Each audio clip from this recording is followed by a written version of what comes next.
দেশব্যাপী নারী নিপীড়ন ও ধর্ষণের প্রতিবাদে শনিবার দিবাগত রাতে হঠাৎ করেই ঢাকা বিশ্ববিদ্যালয়ের সুফিয়া কামাল হলের নারী শিক্ষার্থীরা ধর্ষকের সর্বোচ্চ শাস্তির দাবিতে মিছিল নিয়ে বের হন। তাদের সঙ্গে একাত্মতা ঘোষণা করে ড. মোহাম্মদ শহীদুল্লাহ হলের শিক্ষার্থীরাও যোগ দেন। এরপর হলপাড়া থেকে শিক্ষার্থীদের মিছিল বের হয়। এক পর্যায়ে শিক্ষার্থীরা রাজু ভাস্কর্যের সামনে জড়ো হন।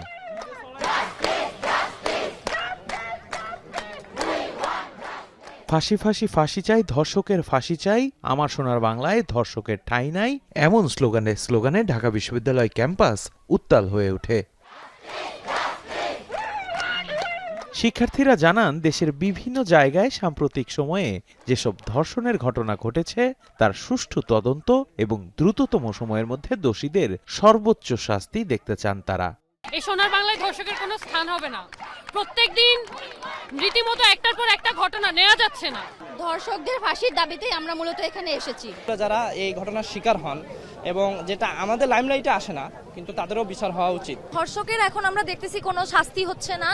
ধর্ষক হেনস্থাকারীরা ফুলের মালা নিয়ে ঘুরছে। স্বৈরাচার সরকারকে বাদ দিয়ে যে জনগণের আশা আকাঙ্ক্ষা কল্যাণগুলো পূরণ হবে, কিন্তু এটাই যখন হচ্ছে না তাহলে তারা থেকে কি লাভ? ধর্ষণের বিচার অন্য কিছু হবে না, এটা একমাত্র একটা বিচার হওয়া উচিত, সেটা হচ্ছে ধর্ষকের ফাঁসি। এ সময় প্রতিবাদ সভায় দেখা যায় বৈষম্য বিরোধী আন্দোলনের নেতাকর্মীদের। নারী শিক্ষার্থীদের নেতৃত্ব দেন একই সংগঠনের মুখপাত্র উমামা ফাতেমা। বলেন, ২৪ ঘন্টার মধ্যে বিশেষ ট্রাইব্যুনাল গঠনের মাধ্যমে ধর্ষকদের বিচারের কাঠগড়ায় দাঁড় করাতে হবে। রোববার সন্ধ্যায় মশাল মিছিলের ঘোষণাও দেন তিনি।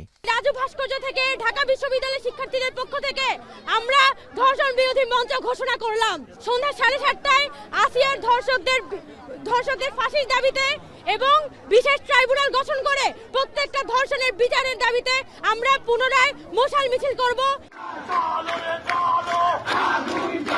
অন্যদিকে দেশের বিভিন্ন বিশ্ববিদ্যালয়েও ধর্ষকের সর্বোচ্চ শাস্তি নিশ্চিতে বিক্ষোভ মিছিল হয়েছে ক্যাম্পাসগুলোতে। দেবরাজ দেব, এখন, ঢাকা।